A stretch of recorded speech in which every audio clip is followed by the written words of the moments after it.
Get out of a car and have everybody scream, and it'd be a good thing. But it's very strange, but it's fun. I was a colicky kid and I used to cry all the time. My parents took me to a doctor and he said, just give him this. I felt like I was gonna die.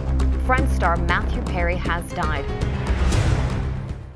Regarded as some of the greatest and most charming comedic characters ever created for a television show in the history of the medium, Matthew Perry will always be remembered. A boy who, following his father's abandonment, felt the need for attention and saw entertainment combined with laughter as a way to stand out. He has accomplished his goal of being loved and admired by millions around the world. However, his fame and eventual wealth were not everything. The actor struggled with addiction for much of his life. Of course, even in that dark terrain, he shone, because he did not hide or conceal reality. Get out of a car and have everybody scream, and it'd be a good thing. But it's very strange, but it's fun. Rather, he stands out as one of the few members of Hollywood who have openly and graphically spoken openly with the sole purpose of assisting more sick people throughout its history. The unforgettable Chandler Bing died on October 28th, but he will live on in the memories and hearts of thousands of fans. Tonight, we begin with breaking news. Friends star Matthew Perry has died. Many people have started creating theories based on his recent social media posts. Now, I'm sure you two are curious regarding what actually happened to him and whether his life could have been saved. Let's find out. The biography of Matthew Perry. Matthew Langford Perry, an American actor, was born on August 19, 1969 in Williamstown, Massachusetts, as a result of a relationship between Canadian journalist Suzanne Langford Morrison and American artist John Perry. According to the actor, the connection between his parents, who had only met a year before, was immediate, so they began living together and married soon after falling in love. However, this urgency may have contributed to their early separation, because at the age of 9 months, Perry faced the first of many challenges and problems: his parents' divorce and the subsequent breakup after years of bonding with his father figure. However, prior to the change in their lifestyle caused by Suzanne and John's disunity, the family witnessed an event that Perry himself would classify as the beginning of all their troubles decades later. He was only 2 months old when he developed severe colic and stomach problems, which caused him to cry for long and uncomfortable periods. Naturally, his parents took him to the pediatrician, prescribed barbiturates, a pain reliever that is now known to act as a depressant in the central nervous system, altering the neuroplasticity of a baby's brain throughout his life. I was a colicky kid and I used to cry all the time. My parents took me to a doctor and he said, just give him this.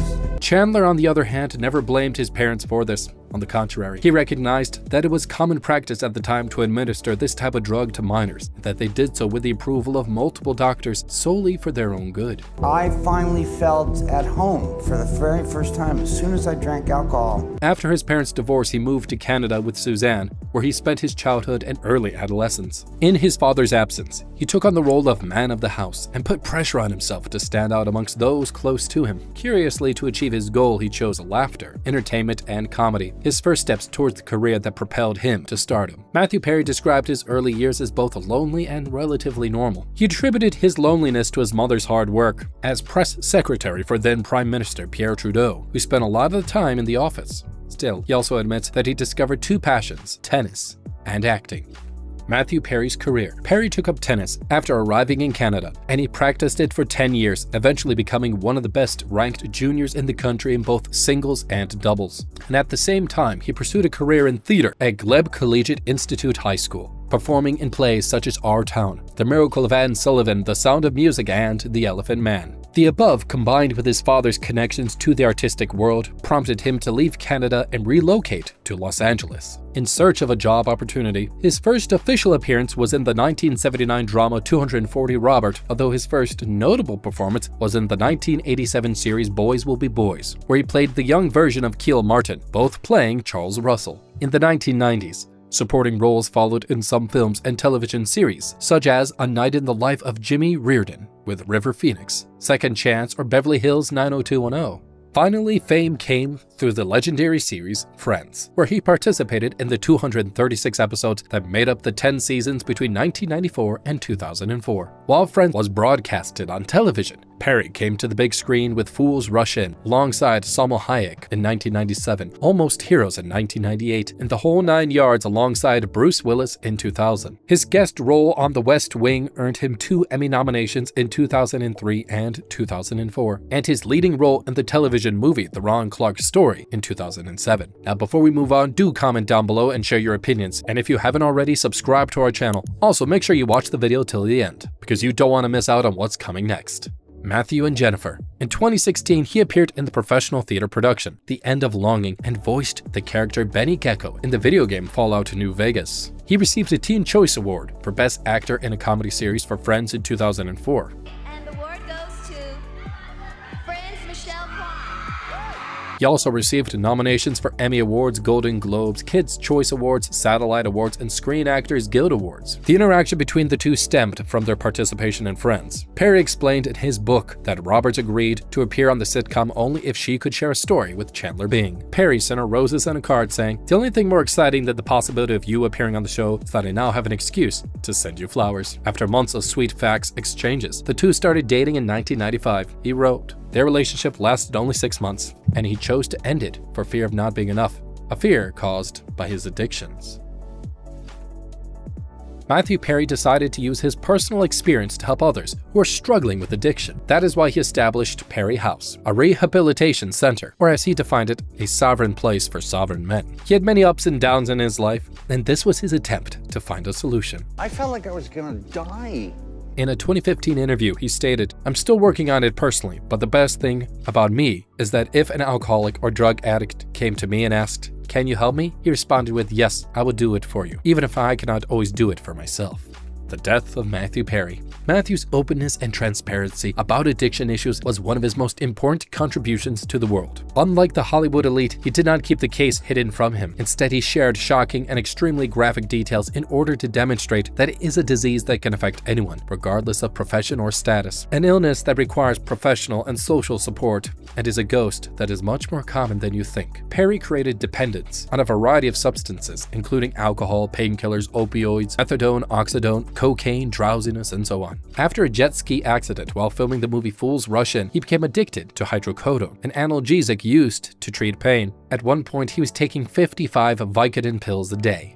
The problems worsened to the point where he developed amnesia despite repeatedly stating that he never worked under the influence of any substance and that he always respected his profession. In an interview with BBC Radio 2, he admitted that none of his favorite moments from the series took place between seasons 3 and 6 because he could not recall them from his own memory. The actor even claimed that he could tell what he was addicted to in different seasons based on his physical appearance. On October 28, 2023, the entertainment world was shocked to learn that Matthew Perry had died at the age of 54. The details surrounding his untimely demise were shrouded in mystery and intrigue, but we wonder if he had a true friend along his side who could understand his pain, who could have stopped him from harming himself and adopting a healthier lifestyle. And just like Matthew Perry, many other celebrities lost their lives by accidental drowning. This includes Sridevi, Naya Riviera, Dolores O'Riordan, and Whitney Houston. The Los Angeles County Department of Medical Examiner's toxicology report revealed that Perry died as a result of the acute effects of ketamine, raising more questions than answers. The way ketamine entered his system remained a mystery, adding an eerie layer to the unfolding drama. Contributing several factors were identified, complicating Perry's final days and adding to the tragic event. The report stated that drowning, coronary artery disease, and the effects of buprenorphine, a medication used to treat opioid addiction, all contributed to his death. This set of circumstances only added to the case's air of mystery and sadness. And in a twist that added to the suspense, Perry had been undergoing ketamine infusion therapy before dying. This treatment was frequently sought for depression and anxiety and sparked a plethora of theories. The public and fans were left to deal with the tragic irony of a therapy designed to heal, potentially contributing to the death of this beloved actor. The death was officially ruled an accident, but the unanswered questions and the sudden loss of a star best known for his role in the sitcom Friends left a palpable void and a lingering sense